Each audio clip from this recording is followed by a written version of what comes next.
Thank you for listening to SPN, the Savage Podcasting Network.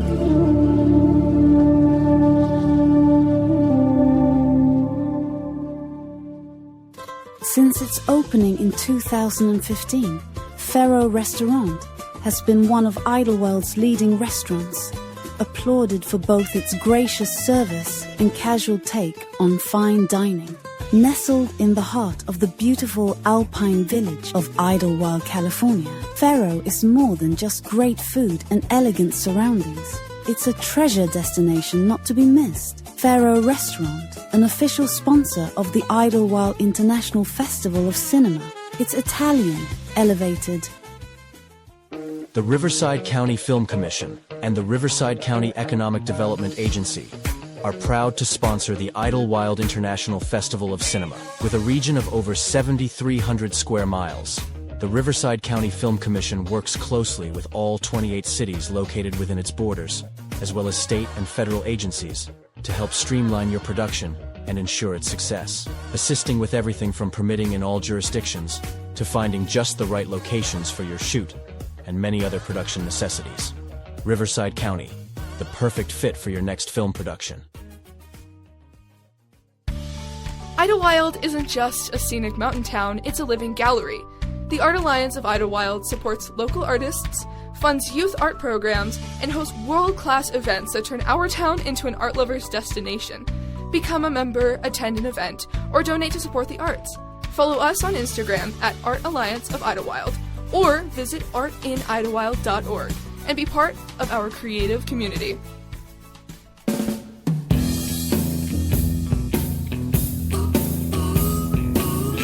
You're listening to The Stephen Savage Show on the Savage Podcasting Network. And now, here's your host, film and television director, Stephen Savage. Thank you, Nicole. How's everybody doing? Savage here with you for yet another very special Savage Classics episode of The Stephen Savage Show, the official podcast of the Idyllwild International Festival of Cinema, podcasting as usual from Cranium Wheel Studios at Chateau Esteban in the beautiful alpine village of Idyllwild, California, just a couple hours east of Los Angeles, but a world away at nearly 6,000 feet, high atop majestic Mount San Jacinto and overlooking the great Coachella Valley. And as always, today's episode is brought to you by our official lodging sponsor, Talk Eats Pines Retreat, Idyllwild's premier venue for weddings, family reunions, romantic getaways, or just about any large or small gathering or event. So if you're coming to Idyllwild for a spring or summer getaway, be sure to book your lodging at Talk Eats Pines Retreat, and you can check them out at talkeatspines.com. That's TAHQUITZ, talkeatspines.com. All right, so as promised, I'd like to invite you to listen to another Savage Classics episode of the podcast. This is an interview from 2024 with world-renowned script supervisor and director Faye Brenner. Faye's worked on so many Oscar-winning and Oscar-nominated films, and as you'll hear from my intro to this interview, the films she's been part of are among some of Hollywood's biggest blockbusters over the past few decades, and I wanted to repost this interview during the semi-hiatus of the podcast while I'm off filming my newest feature film, Monkey Grip. But don't worry, whenever I can, I'll break away and jump back onto the show to do some of these short introductions and also to present a few episodes from another podcast that I produce with a friend of mine, actress Julia Parker. It's a true crime history podcast entitled Fatal Gothic, and I'm excited to share that with you, as well as a few completely new episodes as time allows. But for today, please enjoy my 2024 interview with director and script supervisor Faye Brenner. So, enjoy. Okay, so with that little bit of grateful housekeeping accomplished, let me bring on my guest for today's podcast. She's a film and television director as well as a legendary script supervisor whose body of work includes such iconic blockbuster films as Rob Reiner's Stand By Me, Ghost with Patrick Swayze and Demi Moore, Clear and Present Danger, in which she worked with Harrison Ford, as well as Idyllwild Cinema Fest grand jury member Ann Archer. She worked on also The Man in the High Castle, a great show. The list just goes on and on of the film and TV productions this amazing woman's been involved with. And most recently, she's been working as a director and script supervisor on the epic ABC cop series The Rookie. But perhaps the biggest feather in our caps here at the Idyllwild International Festival of Cinema is the fact that she's the newest member of our grand jury, and we're honored and completely stoked to announce that she and I will be working together on my upcoming feature film, which I'll be announcing very soon. She'll be handing out the Best Director Awards as well at the ID Awards ceremony on the last day of the Idyllwild Cinema Festival. That's March 10th at the Rustic Theater. So, without further ado, let me welcome in, calling from her home in Los Angeles, my friend Faye Brenner. Faye, how are you? I'm fine. Wow, what an introduction. Gosh. You finally get a chance to speak. Yeah. Thank you, Stephen. That was lovely. Well, just the facts, young lady, just the facts. You know, it hasn't been that long since you and I got together in Hollywood, just outside Paramount Studios pretty recently. It was right in the middle of the SAG-AFTRA strike and the WGA strike, so neither of us were inside the studio that day, not wanting to cross the picket lines, but we did have a nice lunch and talk shop, etc.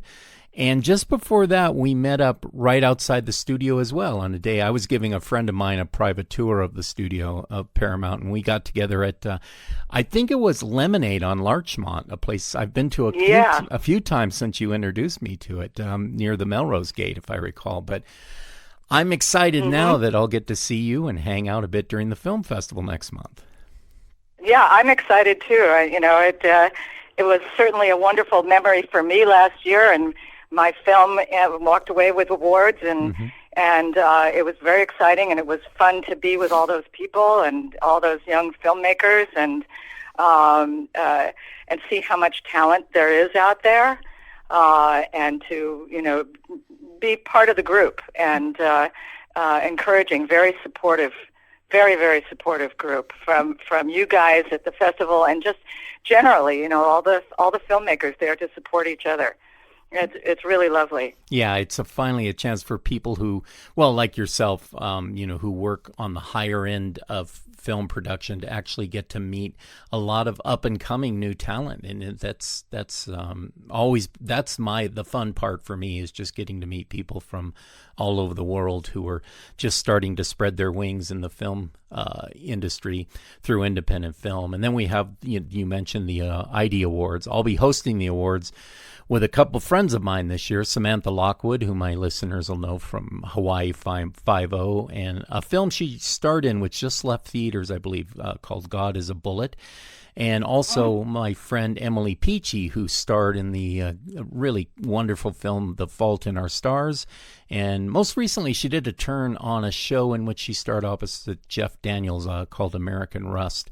So setting aside the fact that I'm going to be on stage, there's actually a great lineup of people hosting, including you. So I'm very excited about that you'll be handing out some of the Best Director Awards in the short film, featurette, and feature film categories.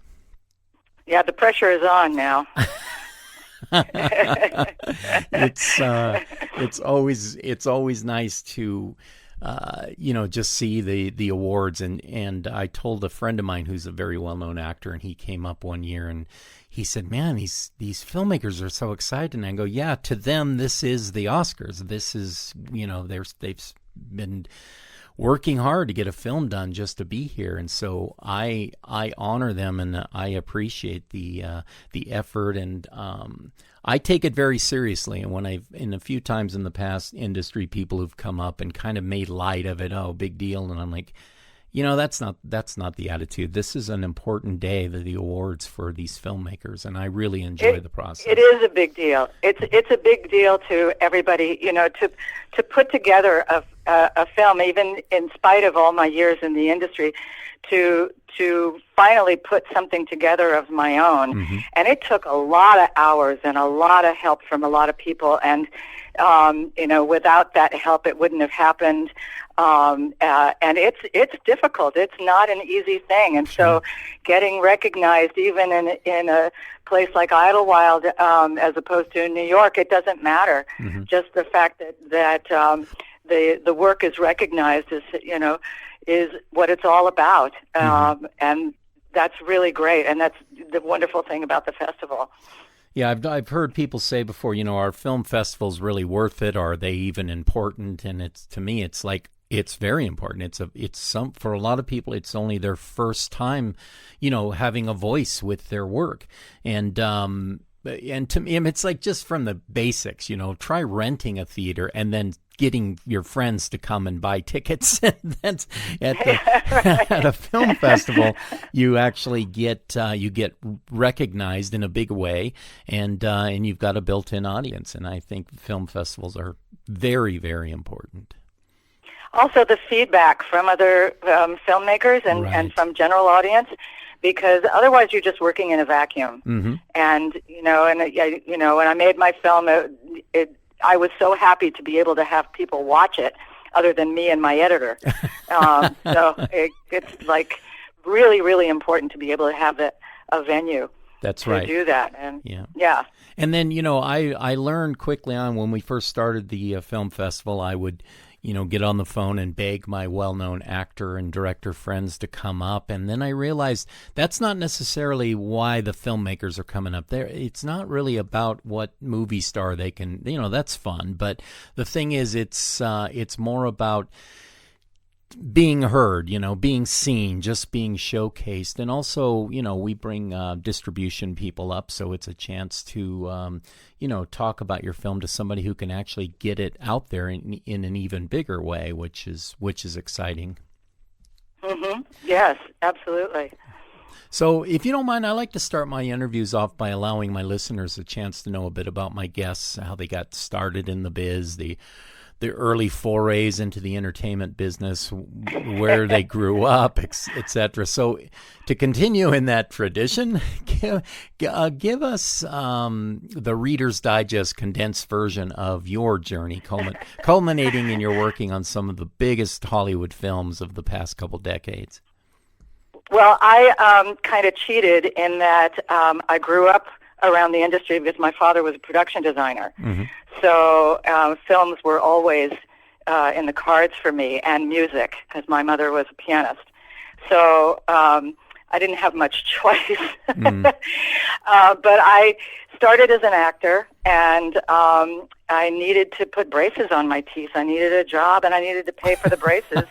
I was 23, and I had gone out and sung with some bands and did a bunch of theater, but I knew that to do film, I was going to have to make some changes. Sure. And so I sat with my dad and said, okay, what can I do right now in the industry where I can move up to directing if I want to? Mm-hmm. And we narrowed it to editing and script. And because I was an actor, I chose to be on the set with the director and the actors, and so I chose script.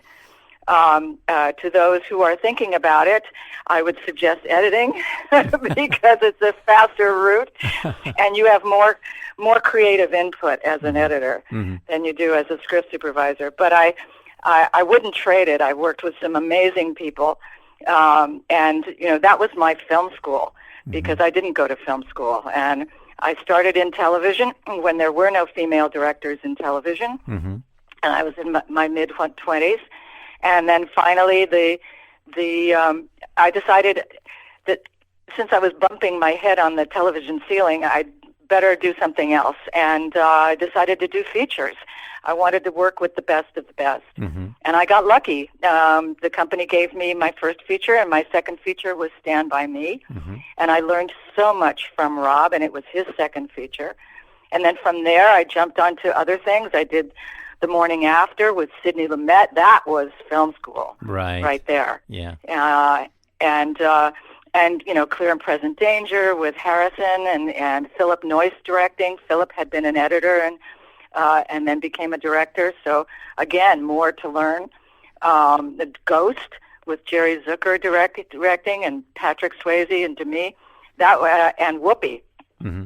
Whoopi was a riot and kept us laughing all day long.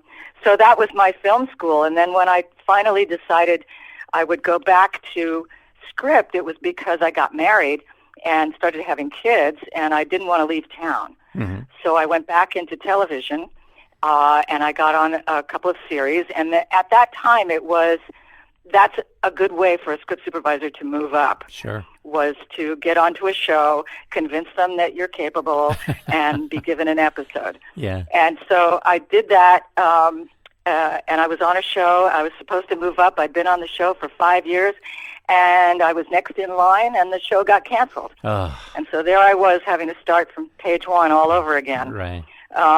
So just kind of did that and jumped from show to show until I got The Rookie, and it became clear that the showrunner was willing to move me up. Mm-hmm. He took me to the network. The network said, "We have no doubt that you can do this, but we need to see something." And so I was forced to make a short film. And so I did. They loved it. My showrunner loved it, and I got an episode of The Rookie. And so now I'm hoping that the next season coming up, I get another episode. I've got another short that I'm working on. Mm-hmm. And then I get to work with you, and I'm very excited about that. That's going to be really fun. Hasn't happened yet, so don't get too excited, do it.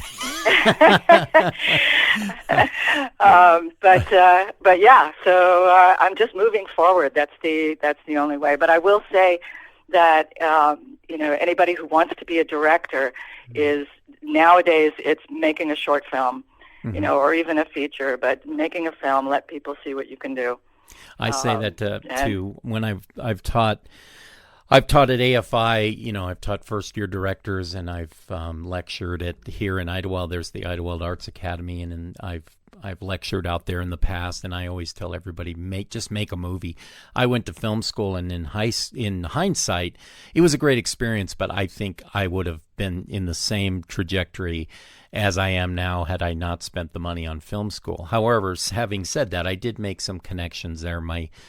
Some of my early mentors like Mike Motor and Walter Hill and Alan Levy, I actually met at AFI. So I'm glad that I had that experience, but I think you're right. Just go out and make a movie, and I just love your energy. You're just always all about moving forward and just going and doing it, I love that. Go get out there and do it.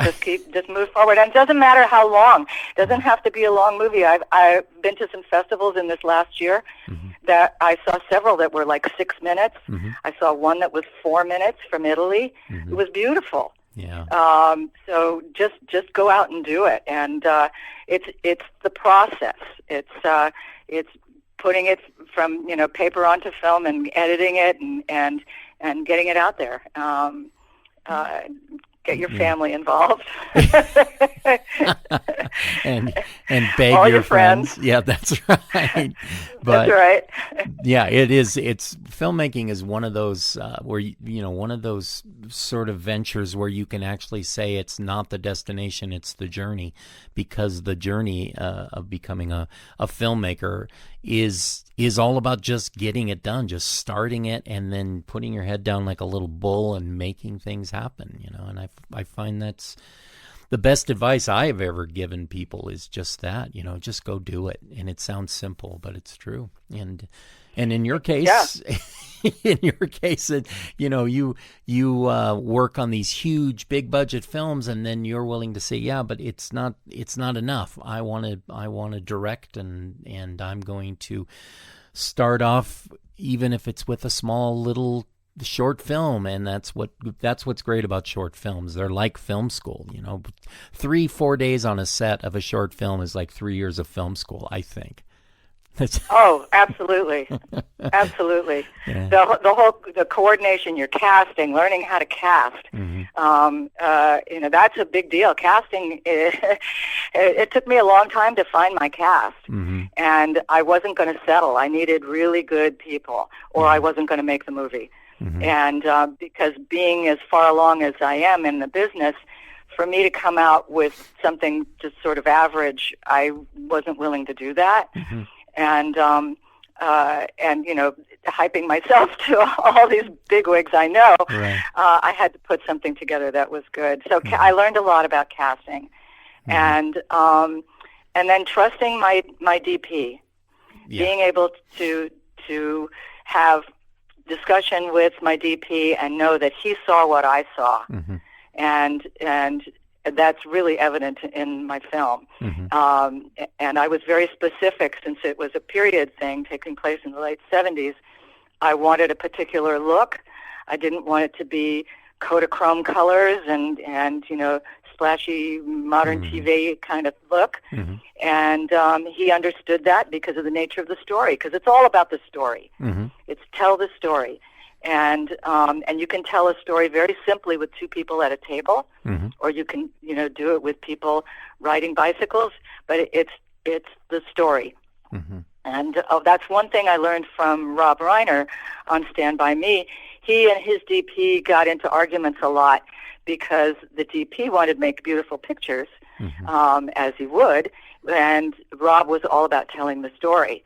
And so sometimes the camera would get in the way of telling what the story that he wanted to tell.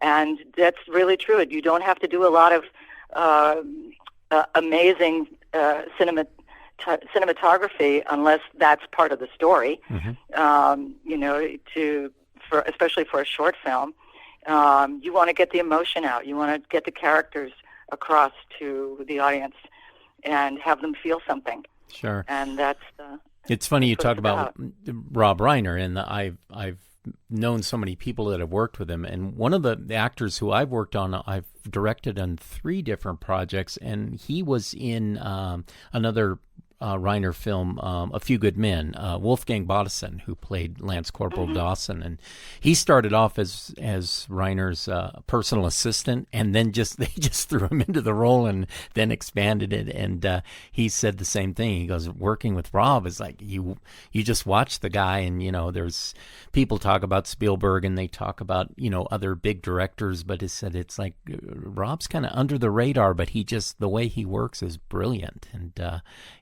everybody talks about him like, if with Reiner, it's all about just tell the people a good story and don't worry about being so fancy about it, you know. And I think that's works right. Yeah. You talked about the road to directing and editing being one really major one, of course, but script supervising. Do you find that would be a good place if someone were starting out and they want to be a director, but they know they kind of have to start out a little lower? Would you say script supervising? Because it's such a close camera job. You know, you're right there and you're working with, you know, these big name actors and everything. And it's getting that first directing job is hard anyway, but that seems like script supervising might be a good way for wannabe directors to start off. Would you recommend that to people who I would say that if your goal is to direct, script supervising is not a bad way to start, because you have to, if you don't already know about editing, you will learn it. By being a script supervisor, because that's what it's, you know, you are the liaison between the editor and the set and the director. So you have to know both minds and visually, and you have to know screen directions. And it's not just about, you know, giving the actors their lines, and it's not just about giving matching notes that they hold the cigarette in the same hand every time. It's a lot more than that. And the good script supervisors, of which I would like to count myself in that group, are the ones who are more of a sounding board with the director, sometimes about performance, sometimes about just a shot. There have been times earlier in my career where, because nowadays in television you're working 3 cameras all the time, but in those days it was 1, maybe 2 cameras, and it was film, and the sun is going down, and the director still has 6 shots that they want to get. and the script supervisor, I've done this, walked in and said, well, why do you need that? If you do this instead, you'll get it all. Right. And be able to throw that out. But I'm a loudmouth, so, not everybody jumps in like that. But directors... But if you're Directors appreciate Yeah, that if you're wanting so to direct, much. you'll be that loudmouth. That's right. You'll do that. That's right. And I never show screenplays. I never show them to other writers. I always show them to first ADs, or I'll show them to script supervisors. And right now, this film that we're going to be working on together, you and I, our script supervisor, Nicole Jolly, she's young, but she's so savvy. And she and I, because she did the breakdowns, she didn't just do breakdowns. She told me, this doesn't work, and here's why. And 99% of the time, she's been right so far. For over 70 years, the historic Rustic Theater and Entertainment Center in Idyllwild, California, has been the home for movies and live events for all of the communities that encompass the San Jacinto mountain range. And as the forever home of the Idyllwild International Festival of Cinema, the Rustic has played host to some of the greatest indie films from around the world, as well as blockbuster first-run movies and music and comedy events. And the Idyllwild Festival has been proud to call the Rustic its home base since 2010. So, whether you're in Idyllwild for the film festival, hiking or rock climbing, or just exploring the beautiful mountain village of Idyllwild, California, make sure to add the Rustic Theater to your list of must-visit spots. For a beer or fine wine at the Rustic Tavern, a tasty meal from the snack bar, or just a great movie date or family night out, the Rustic Theater and Entertainment Center is the right choice in Idyllwild. Pop in and say hello. Born out of creativity and desire, the Peak Restaurant and Bar at Tahquitz Pines is a must-see experience for anyone visiting the beautiful alpine village of Idyllwild, California. Featuring a mix of local and international cuisine, the Peak Restaurant and Bar is the centerpiece of the Tahquitz Resort. Set amid gorgeous mountain surroundings and miles of hiking trails, the Peak is unlike any other eatery around. And as an official sponsor of the Idyllwild International Festival of Cinema, the Peak is home of the event's famous Filmmakers Village every year, the Peak Restaurant at Tahquitz Pines Retreat. Come dine with us. It's cool, it's hip, and it's where Idyllwild goes for burgers, fries, sub sandwiches, ice cream, and more. Atomic Cow, downtown Idyllwild, California. Official sponsor of the Idyllwild International Festival of Cinema. Fast, fierce, and filmmaker friendly. Be there or be square. Atomic Cow. At Pure Bean Coffee, Idyllwild, California's premier boutique coffee house, our passion is roasting the highest quality coffee for the most discerning coffee lovers. Our beans are ethically sourced and hand-selected from the world's finest coffee regions. You will notice the enhanced flavor nuances and low acidity with your very first taste. And as a proud sponsor of the Idyllwild International Festival of Cinema, it's our wish to make the best impression possible on filmmakers and attendees from around the globe. So whether it's your first cup in the morning, a midday pick-me-up, or an evening taste of excellence to top off your day, always remember, we at Pure Bean love coffee as much as our customers do. It's also, you're mentioning, working with cinematographers, working with DPs, and I try to work as much with the same team over and over again. And sometimes you have to rebuild. After COVID, I've really had to rebuild my team because it's just people scattered, So, but I'm grateful that I have Tarina Vendendries to work with again. But she's that way. She's able to tell me, we're not gonna make our page count if you want those 5 shots, but let me show you how we can get it. And she's always right. And yeah, people don't realize that being a script supervisor you can be a sounding board, and many times a director will so appreciate that. It's like, damn, why didn't I think about that? So, and also things in the background, like for instance, the director is watching the main actor, and as a script supervisor, I'm looking at everything, and directors try to look at everything, but the script supervisor is the extra eyes and ears for the director, and so I'll see something in the background that maybe is terrible, and the operator didn't see it, or it's something that interferes with the scene, and I'll mention it, and it can get fixed, or something that should be in the background that isn't there.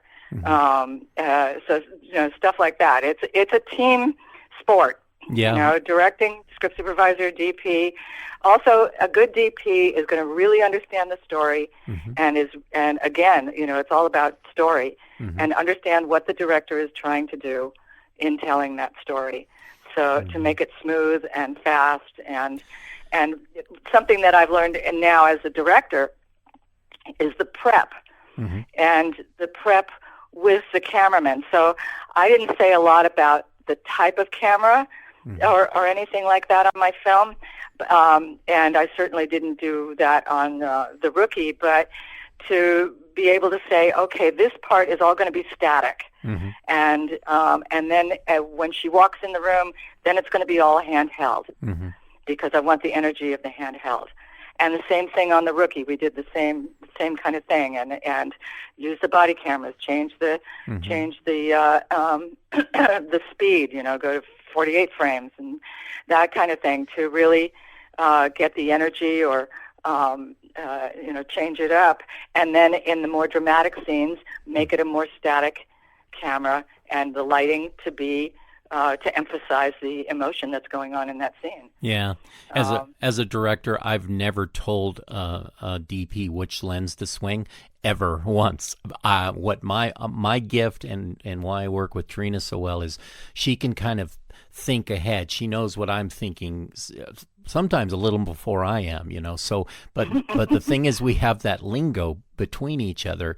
Sometimes it's telepathic and it seems weird, but sometimes it's just, I can just say, this is what I'm looking for. Like right now, we're doing lens testing on some very vintage lenses, lenses from the 70s and 80s, just to get that sort of mid-70s Robert Altman sort of, action flick thing, the drive-in movies. It's just I'm fascinated by those things. I saw them at, first in the mid to late 70s when I was in grade school, and I'm looking at film not knowing why I loved it, but now I can actually explain why I liked it. And it's I think just building that rapport with both the DP and the script supervisor. And I've had script supervisors save me in things as weird as like costuming.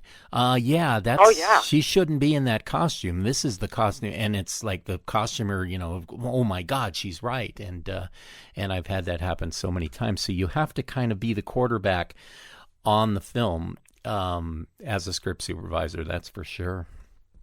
Yeah, I got into a big heated thing. I upset the apple cart once on Without a Trace because the costume designer had come up with something for this girl to wear, and I looked at it and said, this woman would never wear this in this neighborhood in the middle of the night. Yeah. And everybody went round and round, and the director kind of agreed with me, and it ended up with the producer, and half an hour later, a very pissed off costume designer had to change her outfit. Right. But it was true. It just didn't make sense, and that's one of my pet peeves is to watch something where something is so absurd. It's just like, really. And as a director, you've got to learn, and I've learned it. You've got to learn to listen to the people who are outside your peripheral vision, and just recently we were talking about the script supervisor we're working with on this next film of mine, and she had a scene that just bothered her. So I said, what is it? And she said, you've got the lead female, and she's going through all this traumatic stuff, and yet she comes on to the male lead, and that scene, it seems too early. And I looked at it, I went, damn, you're absolutely right. And so we worked the script together, and she's just absolutely right. So being a director sometimes is just having the gift to pick the right people. You're talking about casting. I had to learn to be a casting director on all my projects, because I love casting directors sometimes, but sometimes, through the mere, fact that I had to, out of necessity, I've had to cast some films, and then I learned to do it. Then I learned to deal with agents who are. It's funny, you've probably run into this, but it's like you have an actor friend who you've known a while, and they're a well-known actor, and you go, hey, let's do a movie together. Oh, that's great. Let's do it. And so you plan it and you're talking about it. Then it's time to get a hold of your rep. And then it just goes south real quick as soon as the agent comes on. It's a nightmare because then it's like, they're looking out for the interest of their actor, and it's like, he or she should have never made this friend deal with you. But it's like, I've learned to work around it. Now it's just like, he's my friend, but I can go find another actor for this. Then everything changes, and no, we didn't mean that. He wants to do the movie, so you have to. Well, there's now with casting being all remote, where the actors turn in taped auditions, video of themselves, as opposed to being in the room with the actor. Yeah, right. Which I like, because then I can give a note to the actor and see if they can pull it off. Yep. And it's much more difficult when you're doing it the other way. Then you have to make a phone call. They have to reshoot themselves. Blah blah blah. Fortunately, I didn't have to do too much of that, but I miss that being in the room. Yeah. Thing. Yeah. Well, I don't mind the taped audition thing, but I've gone back to live, kind of having people come in for just that reason. You can tell so much more in a short amount of time than you can looking at taped audition after taped audition. Then you have to get on the phone. Can we get together and run this scene again with me doing, and you'll do Zoom auditions. And it's just, I'd rather I have a little office in LA, and I just rather have people show up there and have somebody read with them, and just, it's just better for me. It's old school, but I just like doing it better that way. The tape thing is good for culling initially. Yeah. And then after that to bring people in. Yeah. Yeah, and that's another thing about having a good team, is that, the smaller roles, the smaller supporting roles, I never have to cast those. I know so many actors. I've taught at the Screen Actors Guild Conservatory. I know so many actors that I go, my buddy so-and-so would be great for this, or, I know this young woman who'd be perfect for that. And I just give them the role. I know they'll pull it off. So there's ways to cast your own movie. Yeah. An interesting side note about my film, Nick Gomez plays the male lead in my film, and I didn't know Nick. I had heard a friend of a friend of a friend told me, here's this guy and he works and maybe he'll do it. And he read the script and said, absolutely, I know this guy, I want to do it. And my producer, Makia Cox, and my writer, Deetra Hicks, we met him on Zoom, and we all, the three of us, said the same thing. He's absolutely the guy. We have to have him. And he was great. He's just such a wonderful actor.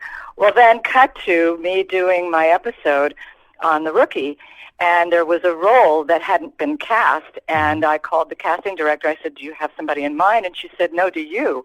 And I said, well, I'd like to suggest Nick Gomez. And she said, oh, I love Nick. He's great. Right. And lo and behold, he got the part.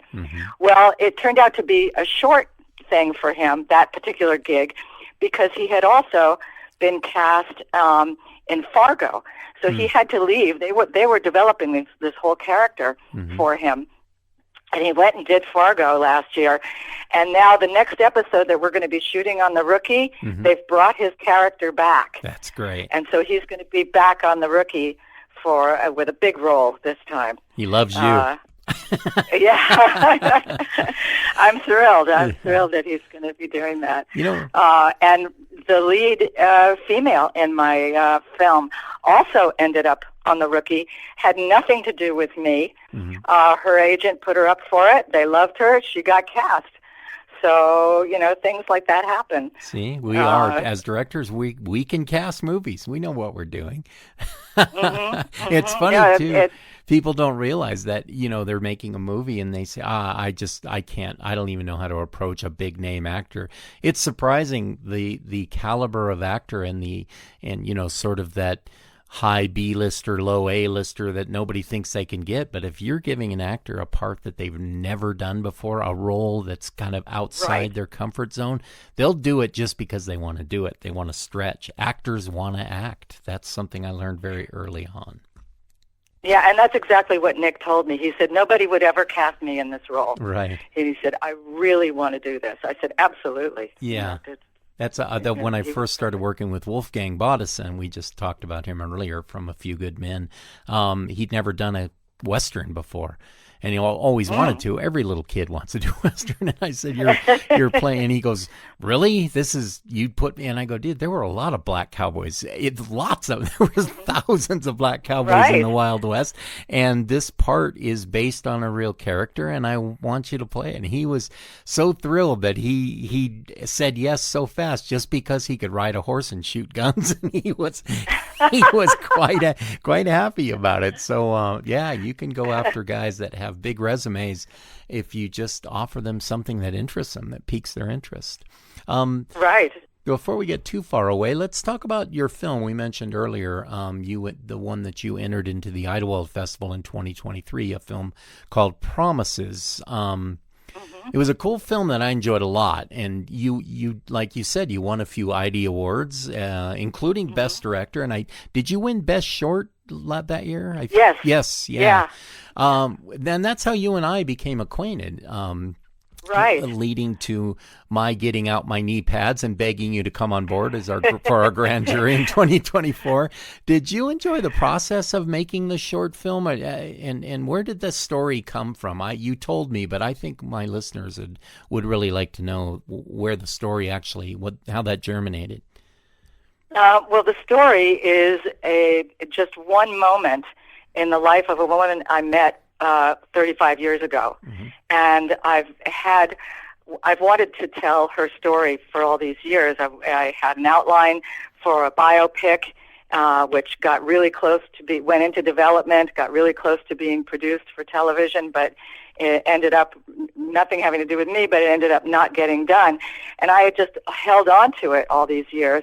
And when it came time to come up with something to shoot, I had a completely different story, a more comedic thing with a larger cast, and then COVID hit, so I couldn't do it. And I thought, okay, I still have to get something done. What can I do in a smaller way? And I realized that I had this story, and so I took this one scene, this one moment, and wrote an outline for it. And Mikia Cox, my producer, who's also an actress on The Rookie, loved it, wanted to produce it. And she introduced me to Deetra Hicks, who helped to come up with the dialogue. Because even though I'm a script supervisor and I deal with dialogue, I'm not necessarily great at writing it, but I know when it's good and when it's not, and I know what to fix. So Deetra took her stab at it, and then we worked together to perfect it, and that's how we did it. And then we did crowdfunding in order to get the money and to do it. And I had a blast. And when I mentioned before about family, my nephew was very much involved. He has his own little production company. He helped provide. He and one of the guys from The Rookie ended up being I had two line producers, each with expertise in different areas. And so, equipment was brought in and stuff that would have been beyond me to try to get together. And then my nephews came and carried stuff, had everybody involved. And I loved it. I was so happy. I felt like I was finally home. We shot it in 2 days, and I had some difficulty because The Rookie decided to shoot on the same Saturday that we were scheduled to shoot. So I lost part of my crew to The Rookie, and I didn't go, obviously, but I had to make do. I had to just do it and get through it.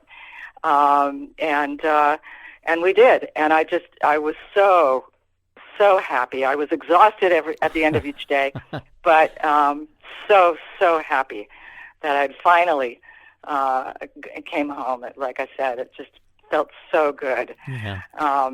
I had Liz Friedlander, who directed the pilot for The Rookie, and she's directed a few things, and she's a producer, and she loved the film.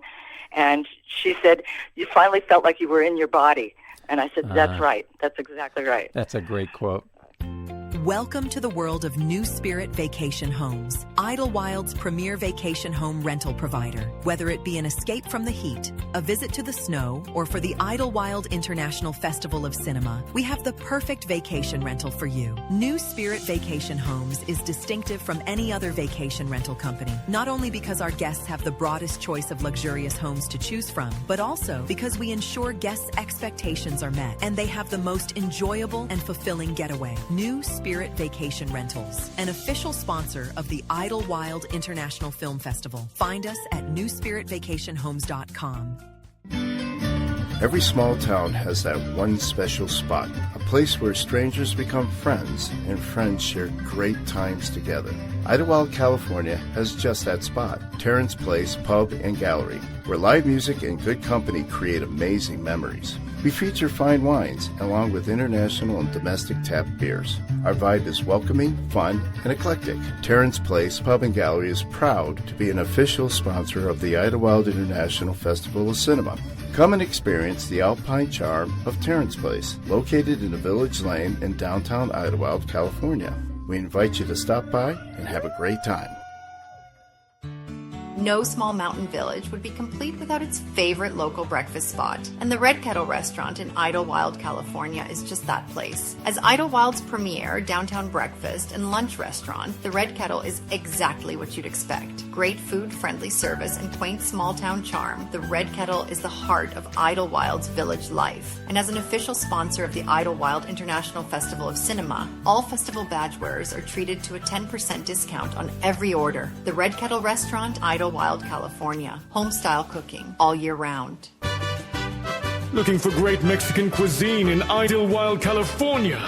Look no further than La Casita, Idyllwild's #1 spot for authentic Mexican fare, serving up both traditional and north-of-the-border specialties. La Casita is also famous for its great beer and wine selection, and the best margaritas to be found anywhere.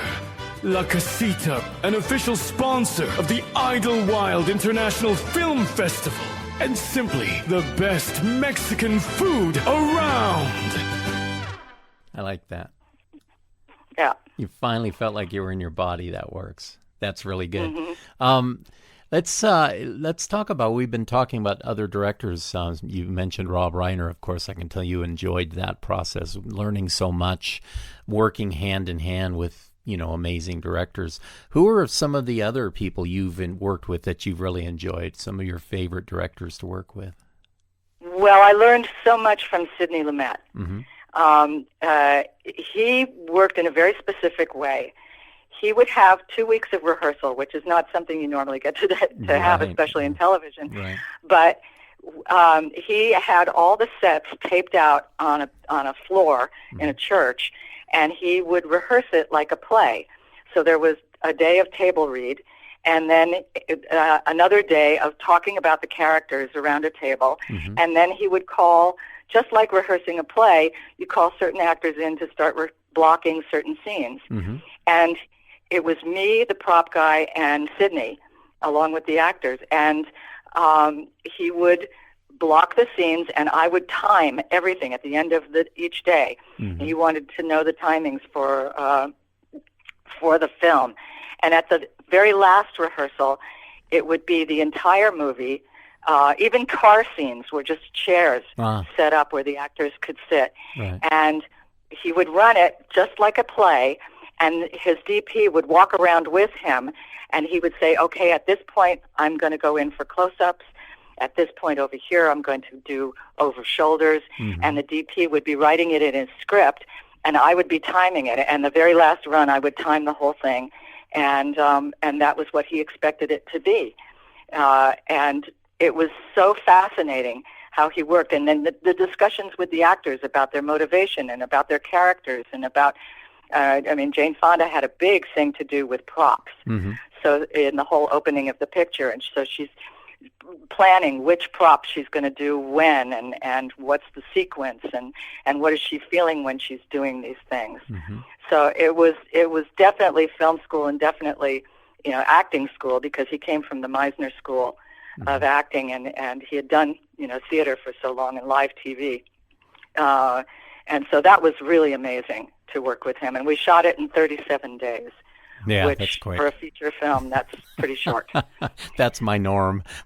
25 to 30 days. He shot Prince of the City in 57 days for Prince of the City with 120 locations. Yeah, it's amazing. Clint Eastwood is known for doing that as well.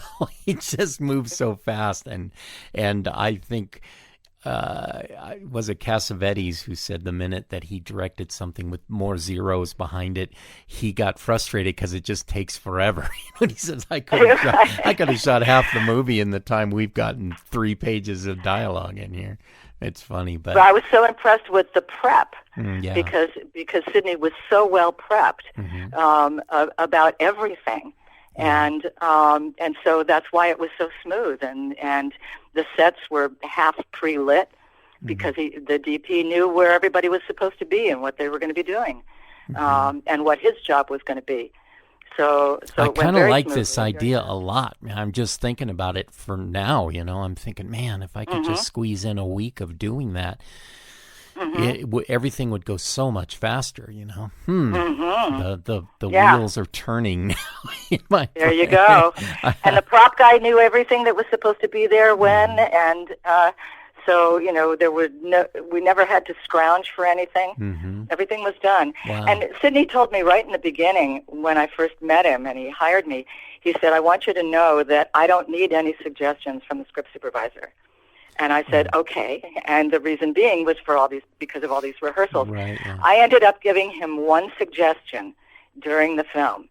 And that was a shot of Raul Julia is in the scene with Jane, and he answers the phone, and on the other end is supposed to be Jeff Bridges, and he hands the phone to Jane. Well, in the wider shot, when he picked up the phone and heard Jeff's voice, or the character anyway, his face changed, his expression changed, and then he handed the phone to Jane. Well, the phone was on a fake wall. And when Sidney wanted to go in for the coverage, he said, okay, that wall can come out. And I said, Sidney, wait a minute. And I told him what happened. And so he ran it as a rehearsal to see what Raul did. And he really liked the change. And so we kept the wall up. Oh, wow. And he gave me credit. He said, thank you, Faye, in front of everybody. But that was the only thing I did for the entire film. Interesting to me that people don't realize that when you're on a film set, you can learn so much, and then you're actually able to interact and make changes to a movie if you do it correctly. Some directors aren't into it, but most directors, I think, are appreciative when with, as you said earlier, the extra eyes. You know, it's important. I mean, there's only one captain. There's only one general on the set, but at the same time, a general who doesn't listen to his aide de camp and his lieutenants is, you know, it's a could lose the war. Yeah, that's right. It's a fine line when you're making films. So many things can go wrong. Go ahead. I wanted to mention, just for fun, sound. Yes. Sound is really, really important for short films. If the sound is bad, you're going to lose your audience. And it doesn't have to be, you know, anything fancy unless you want to have certain sound effects, which I ended up putting in post. I put some sound effects in, but having good recorded sound makes a huge difference. And as a script supervisor, I'm listening just like the director is listening. And if I hear a plane coming over and the director doesn't necessarily hear it or see that it's covering up a particular line, I will say something so that we go back and do it again because of the sound. Yeah, it's like, again, this comes back to team. I work with one production sound guy on everything, commercials and narrative. And it's just because, again, that guy, he's just so good, but he also knows what I'm thinking before I'm thinking it. But yeah, it's all those little things, man. You can't run the war if because you can't see everything, and you can't. I get so involved sometimes that planes going over, I don't hear them in the sound. My sound guy, Tom, will say, plane, hold for plane. And you're like, I didn't even hear it. I had no idea because you're so focused. And a lot of times I work, I'll have headphones, but they're never in my ear, on my ears. I'm always got them around my neck. And I learned that it's better to, I don't know. You just got it's such a collaborative job, making movies, that if you've got people on board, you've got to listen to them once in a while.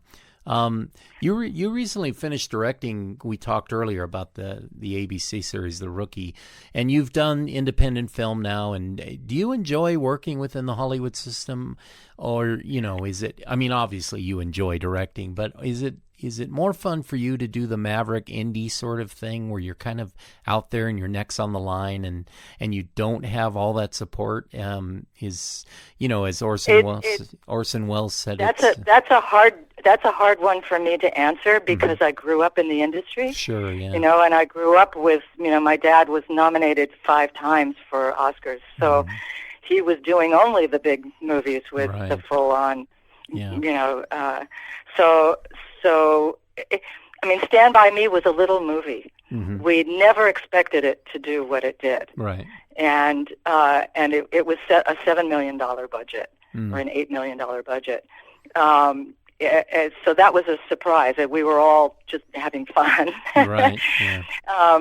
But there's the advantage to doing the big thing is that you have the resources. You have, I can say to the DP, well, I want a dolly over here, and they can pull out the equipment and do it, On the other hand, the independent thing as a director, it's all yours. So you get to choose what shots to put in the edit. Right. When I edited The Rookie, one of the things I asked a veteran director, a woman actually, Bethany Rooney, who's written books about directing and who's an amazing television director. And I said to her, how much can I cut? And just in case it was going to be too long. Right. And she said, don't cut dialogue. Well, that was really important for me to know that because I was not going to be able to cut out what my writer, what my showrunner wrote. And if I had tried to do that, I would have been shooting myself in the foot. Right. Yeah. So, for television, it's a whole different game. And there were shots that I did that didn't end up in the episode because either he didn't like the shot. I know there's one that he didn't like, but it didn't serve the show in the way that ABC and so on are used to having it. Right. You know what I mean? Right. It served me. I really liked it. Was artistic, but it didn't work for what they, their audience. It's who are you playing this for? Yeah. So in that sense, television, you're limited. You have to go with whatever the style of the show is and so on. But like I said, you have the resources. So you can, change the camera. You can change the lighting without too much problem. You have the budget to do things. However, on the other hand, there I was on my film, and I didn't have a crew, and oh my gosh, what was I going to do on Saturday morning when everybody was going to show up? And we just did it. We just went out there, I called my former nanny. And she brought 2 kids to have in the park because I didn't have kids. Right. You just do what you need to do. Yeah. Adapt or die. And it is funny. It's such a tightrope and a fine line between working television and even working things like I did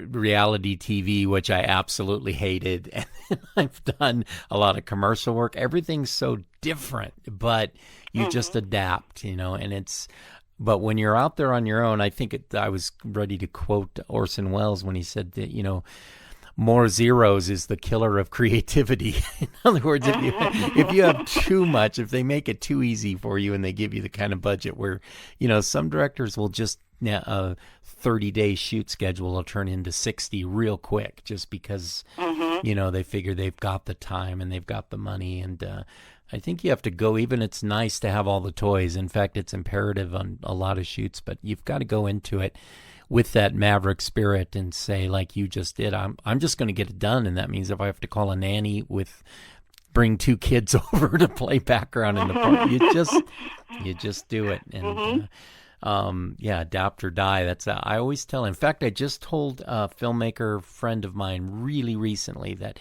even though it's not a movie about filmmaking, the baseball movie Moneyball with Brad Pitt, watch that if you're a filmmaker. It just tells you how thinking outside the box can lead to amazing things, doing things different, and don't get tied down to film school or film geek terminology or, journeys that lead you to nowhere.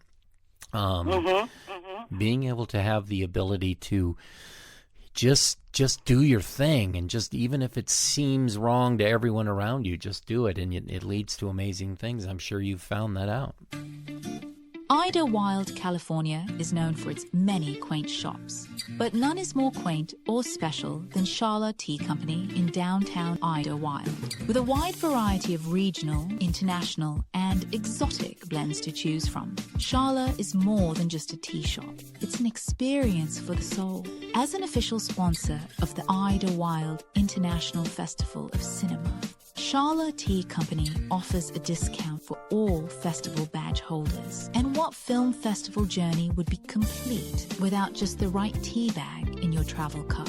Shala Tea Company, Idyllwild, California. Experience it.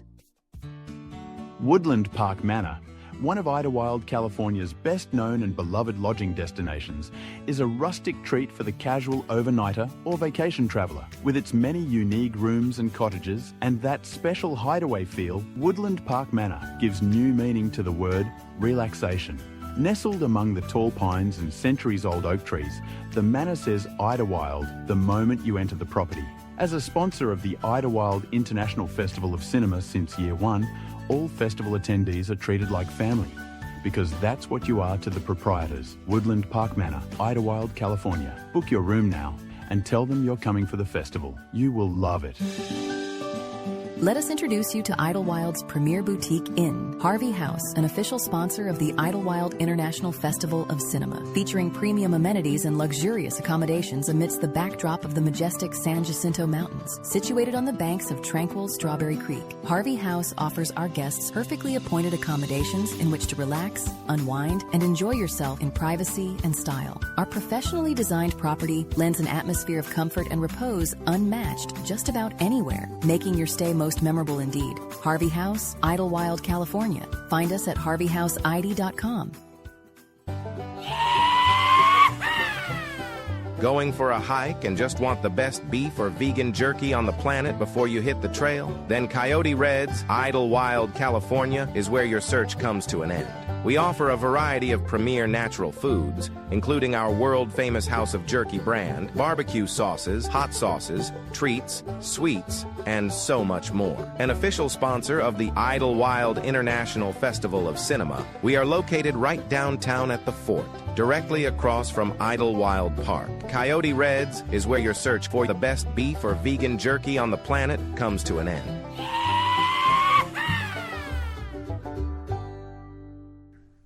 Yeah, well, the end of my movie, I didn't have a drone. I always wanted to have a drone and be in the middle of the intersection and rise up from her and do this whole thing. And I couldn't have a drone. I didn't have the money for ITC, which is traffic control, and the cops and all of that stuff.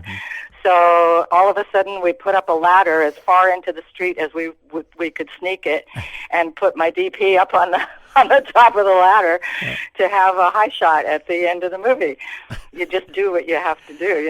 That was it was going to have to be that, which worked great. Sure, I would love to have had a drone and do it the other way, but drones, drones are becoming a little cliche.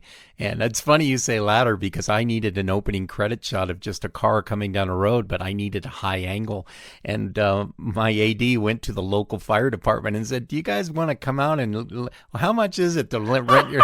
And they said, we'll do it. And so they just did it like a training exercise. They went to the location. They took that ladder on that truck as high as it would go, and our DP, my DP, Tarina, as I was talking about earlier, she climbed up there and got the shot. That's brilliant. That is absolutely brilliant. I wish I had a photograph of that.